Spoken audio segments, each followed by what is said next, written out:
Hydraulic sealing basics. This video is intended for first-time hydraulics users, but we're going to be diving into each of these topics in much more detail in future videos. To begin with, we've got the anatomy of a hydraulic cylinder.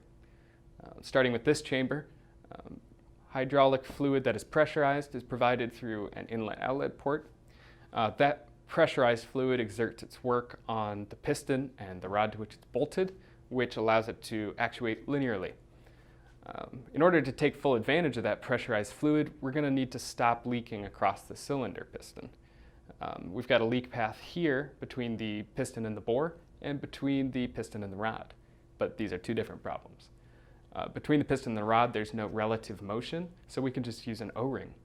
But between the piston and the bore, we've got the opposite. We've got a sliding movement, and for that reason, we're going to need special geometries and materials in order to make a seal that can last.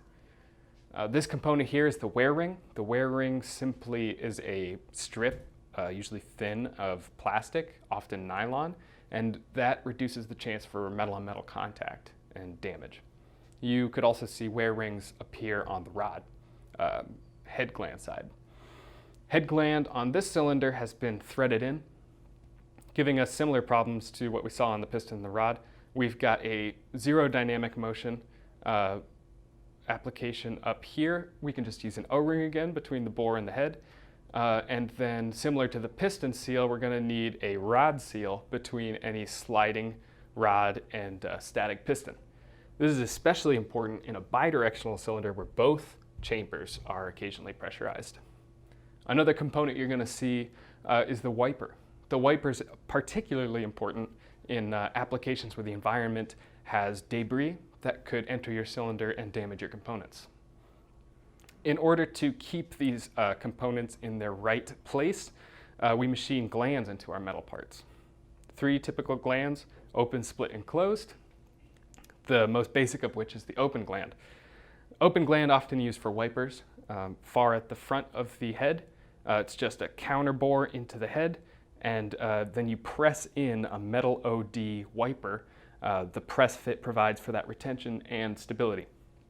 Split gland begins as an open gland, and it's used for difficult to install components in the head, and also used for very small diameters, like 5 millimeter, 6 millimeter. Instead of bending it into a certain shape and then installing it and allowing it to expand like you would for a typical rod seal or wiper, you just install it in its round shape before bolting on a faceplate to achieve a closed gland. A true closed gland is the most important of the glands because this provides the most control when you're trying to seal something. That's because you know the distance between the diameter where the gland ends and the diameter of your rod, bore, whatever you're sealing against. As you'll see in future videos, this is extremely important for increasing the pressure rating of your system.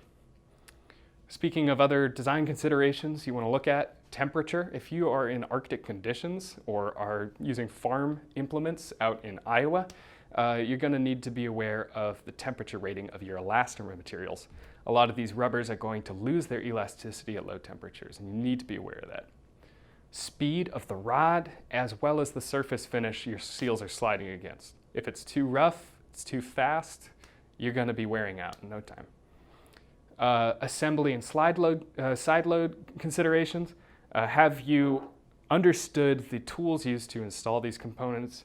Do you understand that people are going to be stretching piston seals over a piston? You need to be aware of that to build a realistic hydraulic cylinder. Side load, is there going to be a weight causing a cantilever motion that's going to be forcing your piston against your bore?